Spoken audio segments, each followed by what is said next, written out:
아닙니다. 오늘은 반셀프 인테리어 절대 제가 하지 않아야 되는 사람 공개해드릴게요. 아니, 요즘 직영공사 정말 유명하잖아요. 그걸로 30% 인테리어 비용 절감하니까 계속 하려고 문의 주시는데, 이런 분들 제가 하지 마세요. 하지 마. 그런 사람들은 그냥 그 돈을 드리는 게 정신 건강에 낫습니다. 인테리어에 문의해야 되는 사람들 유형 먼저 보여드릴게요. 자, 첫 번째, 시간이 너무 없는 사람이 있어요. 아니, 본업이 있는데 직영공사 하려는 분들이 있어요. 절대 하지 마세요. 본업이 특히 회사를 다니고 있거나 뭔가 정규적으로 그 시간에 딱딱 맞춰서 뭐가 있는 분들은 하면 안 됩니다. 왜냐? 여기는 현장은 실전이에요. 현장은 하루 종일 지켜봐도 무슨 일이 생기는 게 현장이란 말이에요. 근데 어떻게 시간이 없는 사람이 그 현장을 난장판으로 만들지 어떻게 될지 모르는데, 모르고 그냥 놔뒀다가 나중에 보면 개소름. 뭐야 이거, 언제 이게 생겼지? 이런 상황이 발생합니다. 그러면요, 어떻게 되는지 아세요? 그거 뜯고 다시 하는데 돈이 더 들어요. 그게 500만 원 아낄라 했다가 5천만 원 다시 드는 그런 이상한 상황이 생깁니다. 그러니까요, 내가 이 현장을, 적어도 이 현장의 작업 기간만큼은 거기에 집중할 수 있는 분이 직영공사 하세요. 알겠죠? 자, 두 번째요. 멘탈 약한 사람 하지 마세요. 멘탈이 약한 사람들 특징, 어떤 작업자가 여기 화이트 도장하면 예쁠 것 같은데 하면 그런가? 화이트 도장이 예쁜가? 아, 여기 사실 유런 미장해야 공간이 살아요. 이러면 그런가? 유런 미장해야 되나? 그러면 이제 또 어떤 다른 작업자분들에게 이렇게 얘기하는 거예요. 근데 나 어떡하지? 여기다 뭘 하지? 하면서 공사는 내내 결정을 못해. 그러면서 내가 한 거에 대한 확신도 없어. 그거를 봐놓고 확신 있게 추진할 수 있는 사람들이 하세요. 그리고 그렇게 해야 작업자분들의 말에 휘말리지 않습니다. 그렇게 돼버리면 계속 작업자분들한테 이렇게 힘들리고 저렇게 힘들리고 디자이너한테 이렇게 힘들리고 저렇게 힘들리면 공간도 엉망탕되는 지름길입니다. 그러지 마세요. 그거는 돈을 아끼는 지름길이 아닙니다. 자, 마지막, 싫은 소리 잘 못하는 사람들. 와, 찔리시죠? 싫은 소리 나도 하기 싫어요. 저도 하기 싫지만 디자이너라서 해야 될 일이 정말 많아요. 하지만 본인의 돈이 걸려있는, 그렇게 인테리어 생애 한 번 하는 그 기회에 내가 몇백만 원이 날아갈 수 있고 몇천만 원이 날아갈 수 있는데 싫은 소리도 못한다? 내가 하는 게 왠지 미안해지는 것 같고 이거를 하는데 내가 감시하는 느낌을 받는 거 아니야? 약간 이 정도로 마음이 약하신 분들은 안 하시는 게 맞습니다. 왜냐? 작업 현장은 사실 매우 치열해요. 진짜. 제가 작업 현장에서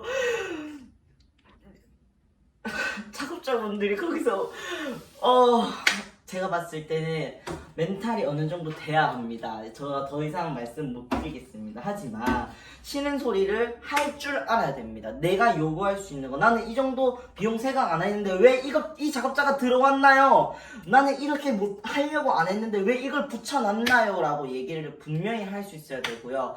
나는 이러한 거 원한다라고 명확하게 말씀 주셔야 됩니다. 그게 안 되면 무조건 나는 끌려가는 입장이 돼서 주객 전도가 됩니다. 인테리어 업체에 끌려가는 건 차라리 안전한데, 작업자분들한테 끌려가면서 휘말리고 다 휘말려버리면 정말 힘들기 때문에 본인의 주관을 가지고 하시는 걸 추천드립니다. 이 세 가지에 해당이 되거나 혹은 이 세 가지 중에 두 가지 유형에 해당이 되시는 분이 만약에 공사를 한다? 그러면 나는 티코를 사러 가려고 했다가 벤츠를 뽑고 오는 격이 될 수 있습니다. 나는 200만원짜리 티코를 사려고 갔어. 근데 월 200만원짜리 벤츠를 뽑고 나오는 격이 돼버리는 거야.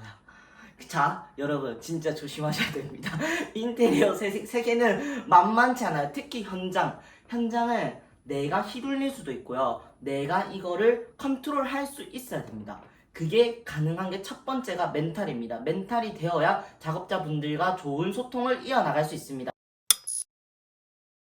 자, 그래도 나는 멘탈도 세고 싫은 소리도 어느 정도 할 줄 알아. 그리고 나는 내 견적도 어느 정도 딱 기준치가 있어 하시는 분들은 어떻게 하면 되냐? 하세요. 그런 분들은 도전할 만합니다. 근데 어떻게 도전하느냐가 중요합니다. 3D와 그리고 도면이 있어야 돼요. 그래야 작업자분들과 소통이 가능하겠죠.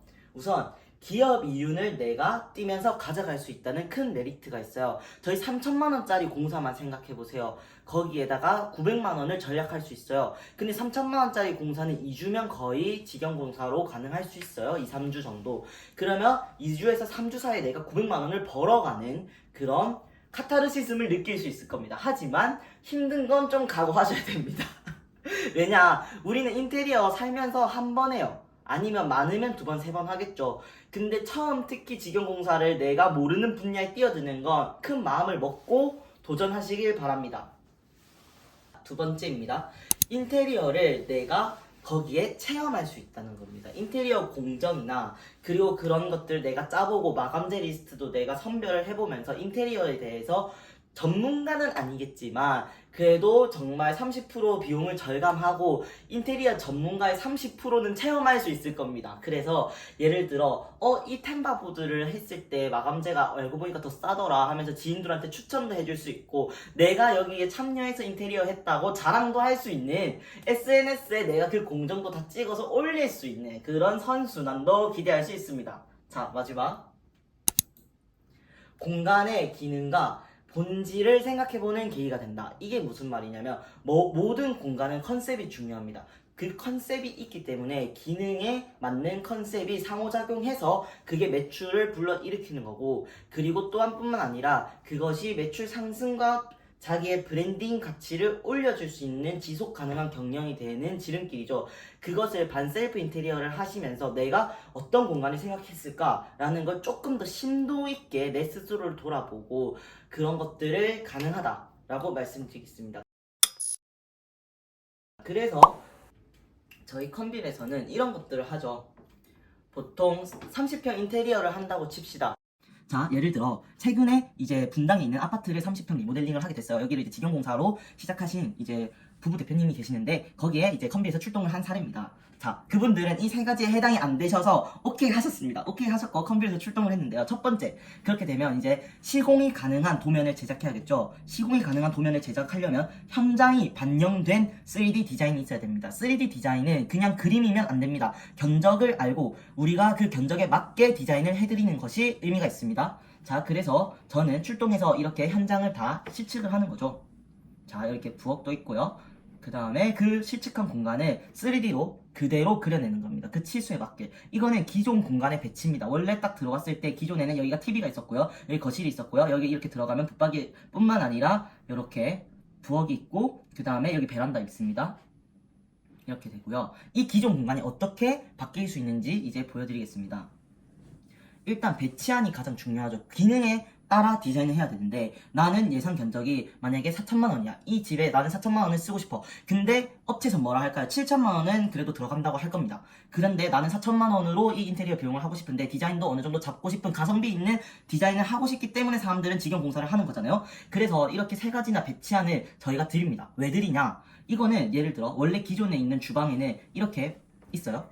여기가 배관이에요. 배관이 여기 위치에 있습니다. 근데 여기 바로 붙박이가 있으니까 이걸 무너뜨릴 수가 없는 구조가 돼버린 거예요. 그런데 이렇게 돼버리면은 이제 공사 비용은 아무래도 배관을 움직이지 않기 때문에 절약할 수 있겠지만 그래도 이렇게 되면 이제 미적상이나 기능적으로 조금 더 검토가 필요할 수 있어요. 그래서 첫 번째는 완전 그대로 있는 형태인 거예요. 그 다음 두 번째는 이것을 어떻게 응용할 수 있는지 그와 관련된 사례 2가지를 보여드리고요. 이렇게 했을 때 예상되는 견적 같은 것도 실제 작업자분과 함께 논의하여 이런 것들을 하실 수 있다는 것입니다.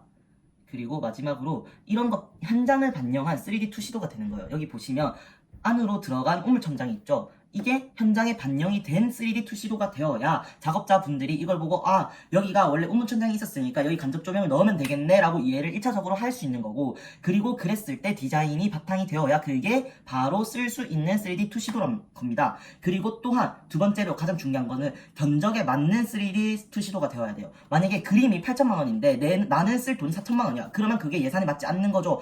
예산을 고려한 3D 투시도가 되어야 됩니다. 자 보실까요?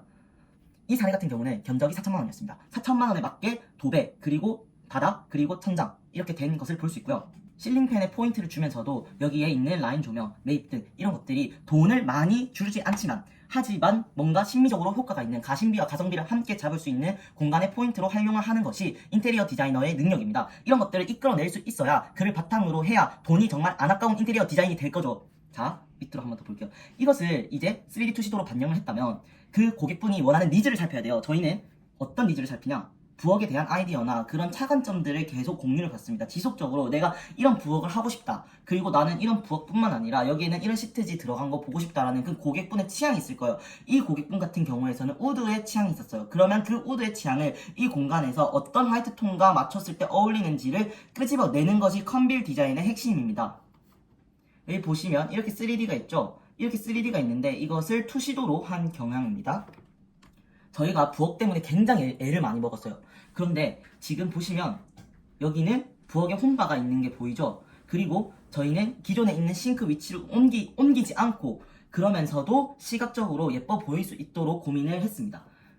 여기에 있던 기존 붙박이는 이렇게 어느 정도 층을 줘서 이 안에는 골프백들을 이제 넣을 수 있게 했고요. 그 다음에 위에는 진열장이 될 수 있는 포인트를 볼 수 있고, 또한 여기 라인 조명을 이렇게 배치했죠. 이것이 결코 같은 돈을 주더라도 다른 결과를 낼 수 있는 디자인의 역량입니다. 그리고 또한 이런 경우도 보시면 여기 COB로 해서 집중형을 썼죠. 그럼 여기 액자도 걸 수 있고 같은 붙박이를 하더라도 이렇게 뒤에 벽지만 하나 다르게 줘도 여기는 공간이 살아나는 거예요. 자, 이렇게 전체적으로 공간을 보면 거실이나 그리고 주방이나 톤 앤 매너가 어우러진다는 것을 볼 수 있습니다. 그래서 비포 애프터 한번 보실까요? 이게 전에 주방이었다면 그 고객분들이 원하는 가전을 저희가 하나씩 일일이 팩트 체크를 해서 그걸 그대로 모델링을 합니다. 모델링을 해서 여기다가 그 사이즈에 맞게 넣어 놓은 상황이고요. 그리고 실제로 있는 그런 주방 기구나 그런 것들을 넣어서 정말 어떻게 이것을 실현 가능하게 만들 것인지, 실현 가능한 견적에 맞는 3D 투시도가 되도록 하는 것이 목적입니다. 또한 이렇게 치수가 필요한 것들은 기입을 해가지고 그분들이랑 작업자분들과 소통이 가능하게 만들어 드립니다. 이것을 통해서 이제 작업자분들과 소통을 하고 내가 생각하는 컨셉과 디자인에 맞도록 인테리어 디자인을 해보실 수 있는데요. 다음 시간에는 어떻게 해야 견적에 맞는 인테리어 디자인을 할 수 있는지, 컨셉을 어떻게 생각하면 구상할 수 있을지도 알려드리겠습니다. 감사합니다.